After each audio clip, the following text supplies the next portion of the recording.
Hola a todos y bienvenidos un día más al podcast Derecho Marítimo.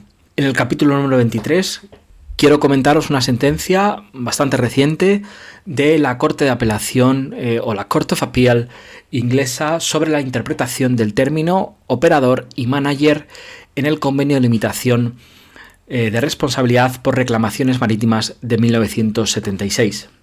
La sentencia que quiero comentar es la Split Chartering APS de 2021, como digo, de la Corte de Apelación inglesa. Esta sentencia tiene como tema nuclear el significado de los términos manager, traducido en nuestra legislación por gestor naval, y operator, traducido por el convenio en versión castellana como armador de un buque de navegación marítima. Sobre ambos se va a plantear si estos sujetos pueden beneficiarse o no del límite de responsabilidad por reclamaciones marítimas bajo el artículo 1.2 del convenio. Artículo que dice que los propietarios de buques, tal como se les define a continuación, podrán limitar la responsabilidad nacida de reclamaciones que se enumere en el artículo 2, a la vez que indica que se entiende por propietario al fletador, al gestor naval y al armador de un buque de navegación marítima. Los hechos que darán lugar a la sentencia son los siguientes. En diciembre de 2015, un clima severo causó daños a una línea ferroviaria que recorría la costa inglesa. Las empresas reparadoras que fueron designadas contrataron a la compañía Steam UK para el suministro de roca que se utilizaría en las labores de reparación de dicha línea. Esta empresa, Steam UK, adquirió la malla de rocas necesaria de una empresa asociada, Steam AS. El cargamento fue enviado desde Noruega a Reino Unido en una barcaza sin tripulación, también conocidas muchas veces como barcazas tontas, podríamos decir, de unos 135 metros de longitud, bajo el nombre de la Steam Birch 2, que era propiedad de Split Chartering y que, como digo, dependía de remolcadores para su propulsión y sin tripulación a bordo, por lo que una vez llegase a destino, esta barcaza debería ser asistida por personal para las labores de descarga. El 20 de noviembre de 2016, la barcaza fue anclada por dos operarios de Steam UK frente a la costa de Dover. Como digo, asistido por un tercero en tierra que, junto al anclaje, todos ellos realizaron operaciones accesorias de verificación, monitorización y mantenimiento de la gabarra. El pronóstico meteorológico para esas fechas eran vientos con fuerza de tormenta, por lo que se decidió por parte de los operarios de la barcaza de Steam UK, junto con la aprobación de los propietarios, recordad Steam AS, que ésta permaneciese anclada en aras a resistir el temporal. Cuando llegó la tormenta, calificada de huracán, la barcaza arrastró el ancla, dañando un cable submarino que suministraba electricidad desde Francia a Inglaterra. Este cable eléctrico, supuestamente dañado, era propiedad de la compañía eléctrica RTE, quien reclamó daños por valor de 37 millones de euros para reparar el cable submarino y de 18 millones de euros adicionales por pérdidas indirectas. Esta compañía, RTE, inició una acción de responsabilidad frente a las tres empresas asociadas. Uno, como digo, Split Chartering, empresa danesa propietaria registral de la barcaza. En este caso no se discute en la sentencia que, como propietaria del buque, Split tenía derecho a limitar su responsabilidad de conformidad con el convenio. Esto no se discute. La segunda empresa, Steam AS, empresa también danesa, fletadora de la barcaza. Igualmente, tampoco se discutió que Steam AS podía limitar su responsabilidad en virtud al convenio, ya bien como manager o gestor, ya bien como fletador. Y por último, la tercera empresa, y es aquí donde radica el conflicto y la importancia de esta sentencia, es Steam UK, que es la compradora de la malla de rocas y es la que, durante el tiempo en que la barcaza estuvo fondeada, el personal de esta compañía, de Steam UK, se encontró a bordo de la misma, monitorizando y controlando la barcaza. Como digo, la cuestión que se suscitaba es si el demandado, Steam UK, era considerado o debía ser considerado gestor u operador de la barcaza no tripulada que causó el daño. La duda interpretativa se plantea porque Steam UK, receptor de la carga, no tenía ninguna función formal respecto a la gestión o el funcionamiento de la nave, aunque es cierto que su personal manejaba la maquinaria de la barcaza, mientras que estaba anclada en la costa, y participaba también en la vigilancia del temporal meteorológico, así como intervino en las decisiones de dejar dicha barcaza anclada durante la tormenta. En mayo de 2020, el Admiralty Court, que sería la primera instancia, determinó que la empresa Steam UK era efectivamente el operador de dicha nave en el momento del suceso. Y en consecuencia, como operador, es decir, como armador de esta, declaró que la responsabilidad, en el caso de haberla, debía limitarse de la misma forma que se limitaba la del propietario como la del fletador y por tanto sujeto a la limitación de responsabilidad del convenio de 1976. RTE, la compañía demandante, recurrió la decisión ante la Court of Appeal. El tribunal ha estimado el recurso presentado por RTE, aceptando el razonamiento del Tribunal Federal Australiano, sentencia que cita y de la que coge gran parte de sus argumentos en AS Ship Management en 2016. Ha considerado la Corte de Apelación inglesa que el término operador puede utilizarse en varios niveles de abstracción, siendo el elegido por el Admiralty Court demasiado laxo en este sentido, y que un buque, incluso una gabarra también, no es simplemente una máquina que sea manejada por un operario cualificado, sino que es una empresa comercial en funcionamiento que requiere responsabilidades operativas interrelacionadas. Para considerar el término operador, la mera operación física de la maquinaria no es suficiente. Y esto, según el tribunal, es lo que hacía la empresa Steam UK a través de sus operarios, sino que requiere la gestión o control del buque, ya que de lo contrario, dice el tribunal, el artículo 1.4 del convenio quedaría desnaturalizado.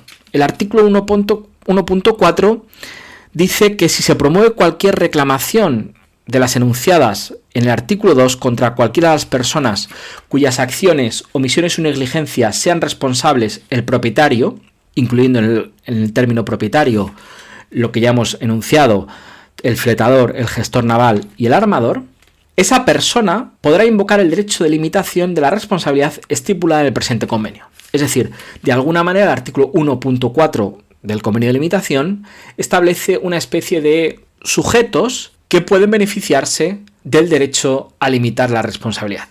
Pues dice el tribunal, como digo, que el artículo 1.4 quedaría desnaturalizado si incluyésemos a prestadores de servicios que los redactores del convenio no tenían intención de beneficiar. Y es aquí, a este tipo de prestadores de servicios, como el tribunal califica a Steam UK. Esta decisión, al igual que la dictada por el Admiralty Court en 2020, deben ser acogidas con satisfacción, no tanto por su resultado, las cuales son totalmente dispares, pero sí porque proporcionan claridad sobre el significado del término operador en el convenio de limitación para acotar la categoría de sujetos con derecho a limitar. En esta ocasión, en concreto, en la Corte de Apelación, y en sentido contrario a lo que dice el Tribunal de Primera Instancia, excluyendo a aquellos que meramente asisten a otros en la gestión, explotación o navegación del buque. La interpretación mantenida por el Court of Appeal sustenta el criterio de que solo los que participan en la gestión y control del buque, es decir, en la explotación, tendrán derecho a limitar su responsabilidad. ¿Cuáles serían los efectos jurídicos en nuestro país de esta interpretación? En escasas ocasiones nuestra jurisprudencia acude a precedentes extranjeros en apoyo a sus argumentos. Lo cierto es que los tribunales británicos son muy prolijos en sus decisiones con carácter interpretativo sobre términos confusos de algunos instrumentos internacionales. La sentencia que hemos comentado es un ejemplo de este proceder. En España, el BOE tradujo los términos manager y operator del artículo 1 por gestor naval y armador respectivamente. El primero, el de gestor naval, no violenta las funciones que a lo largo de la sentencia, tanto de esta como de primera instancia, se predican de él.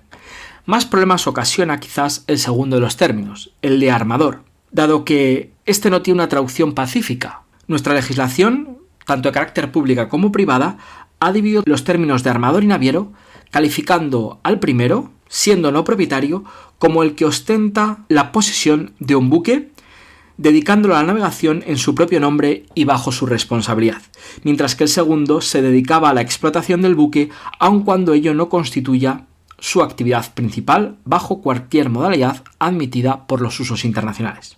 Es evidente que Steam Yuki no encaja en la descripción de naviero, por lo menos de la que hace nuestra legislación. ¿Pero cabría considerar entonces a Steam Yuki como armadora? Lo cierto es que, en ese momento, en el momento del suceso, ostentaba la posesión del buque. De hecho, el capitán y los miembros de la dotación a bordo durante la operativa en Dover eran enviados por Steam Yuki. Si bien es cierto que había que discutir si los operarios podrían tener la consideración de dotación. Y dado que conforme a la interpretación dada por el tribunal, las acciones de Steam Yuki no pueden considerarse como necesarias para la navegación, lo cierto es que con esta interpretación, aparentemente, Steam Yuki no podría ser considerada armadora.